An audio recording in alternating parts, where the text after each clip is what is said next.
Welcome to Study Session 2, Characteristics of Good Information. Introduction.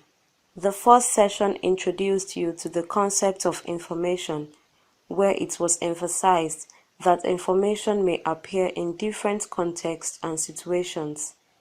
It is important to note that before information can be used by individuals for various purposes, the information has to be seen as usable, useful, and valuable.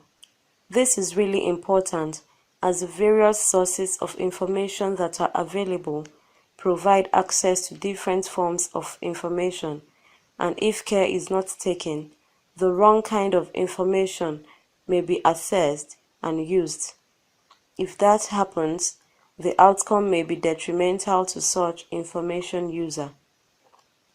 Thus, it is very important for you to identify the features of good information.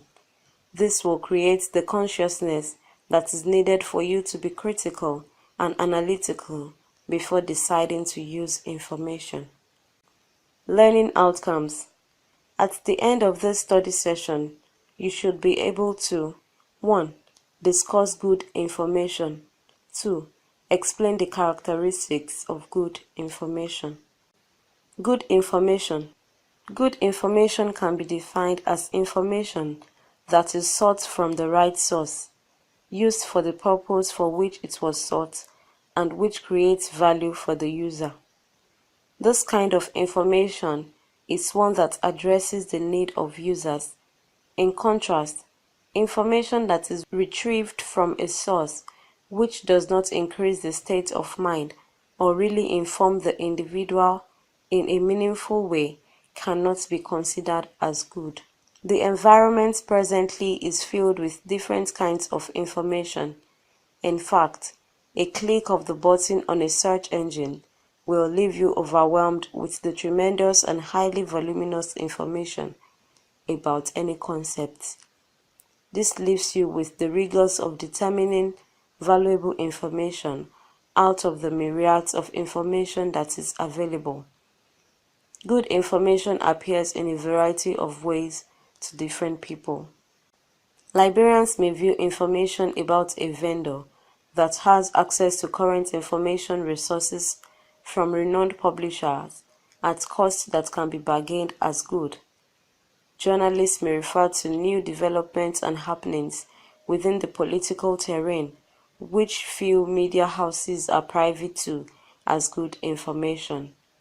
The doctors may view new information about a particular patient's condition that has defied so many tests as good information, and computer engineers may also consider information about a breakthrough in the design of an expert system as good information. The goodness of information is a function of the benefits associated with the information that is viewed as beneficial by the user. Regardless of the types of information and the orientation and inclinations of the user, good information has its own characteristics, which are availability and accessibility, accuracy, reliability and objectivity, relevance and appropriateness, completeness, level of conciseness, clarity. Availability and accessibility. Good information should be available for use. Information that is not available does not have the capacity to impact anything of value. For example, if information resources are not available in the university library, lecturers, undergraduates, postgraduates, and researchers will not be able to get the needed information in support of teaching, learning, and research. Accuracy. Information that is not free from errors cannot be described as good. Correctness is a quality synonymous with goodness. Information that is not accurate cannot be relied upon. Such information can easily raise doubts. And information that gives the population of Nigeria as 140 million obviously is not accurate, because at present the population is around 170 million.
Similarly, information that puts the number of states in Nigeria at 39 is also not accurate. Lack of accurate information would lead to distortion of facts, and that can be considered as not good. Thus, it is vital to check the correctness of any information that is received to really discern if it is accurate or not before further planning and decision-making is done. Reliability and objectivity. Reliability deals with the truth of information or the objectivity with which it is presented. You can only use information confidently if you are sure of its reliability and objectivity. Any information source that is not reliable will hardly give out information that will be considered as good. It is very important to verify the source of the information before such can be used.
This is very important when the internet is used to search for information. Even though the internet has revolutionized the way information is generated and accessed, it has equally created the avenue for unreliable information to be created and accessed.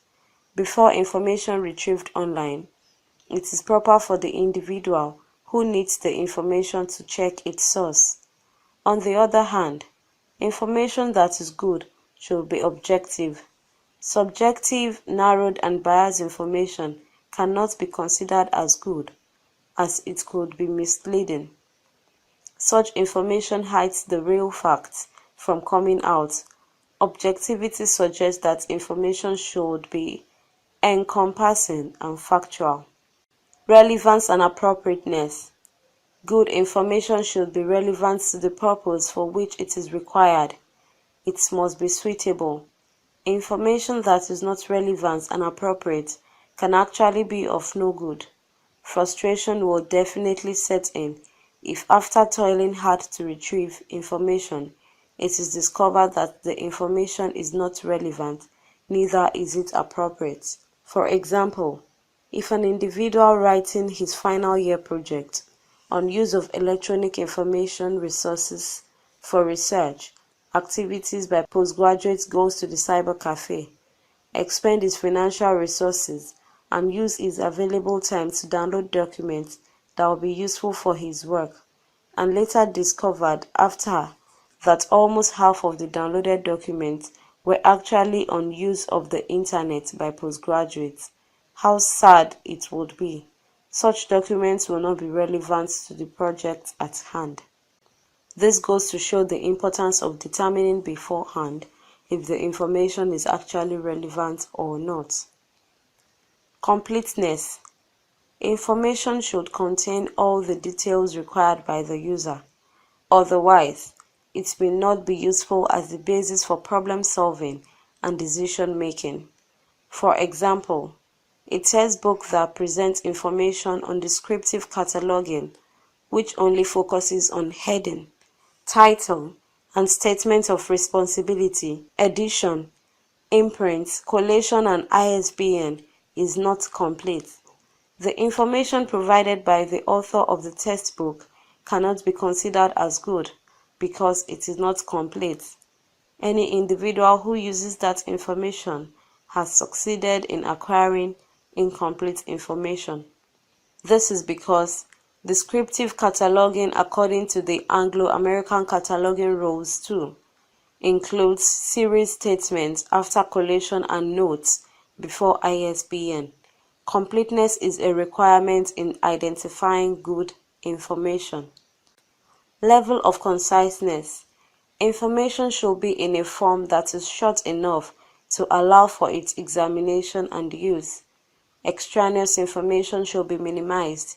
For example, it is a very common practice to summarize financial data and present this information both in the form of figures and by using a chart or graph. Information presented in graph is more concise than the tables of figures, as there is little or no extraneous information in the graph or chart. Good information should therefore not be too wordy, as real meaning may be lost if it is. Clarity. Good information should not be ambiguous, as the meaning should not be difficult to get. When the information that is presented is not clear, it creates problem for the user to attach meaning to it. Information that is not clear has defeated the purpose of its availability. If you are traveling to a place you have never been before and you kindly ask for direction, if you fail to have a clear picture of the description given, it would not be advisable for you to embark on the journey. Timing. Good information must be on time for the purpose for which it is required. Information received too late will be irrelevant. For example, of what relevance will the information about job recruitment be to an individual who did not hear when the test has not been done, but now gets such information after the test has been conducted? What if you receive a handbill from a cinema and notice that the film that you have been eagerly expecting was shown yesterday? Then the information is too late to use. Cost of information. Information should be available within set cost levels that may vary dependent on situation. Good information should be affordable to those who need it, even if the information is valuable, but the cost of access is exorbitant. The information will not perform its function. If costs are too high to obtain information, individuals or organizations may decide to seek slightly less comprehensive information elsewhere. For example, an organization wants to commission a market survey on a new product. The survey could cost more than the forecast initial profit from the product. In that situation, the organization would probably decide that a less costly source of information should be used, even if it may give inferior information. This definitely negates the principle of good information. Summary for study session 2. This session has provided the definition of good information as that which has the potential of adding value to the user. The characteristics of good information, like availability, accessibility, accuracy, reliability, relevance, appropriateness, completeness, conciseness, clarity, timing, and cost were explained. The information that can be considered as good should be able to exude these characteristics and features. End of study session 2. Thanks for listening.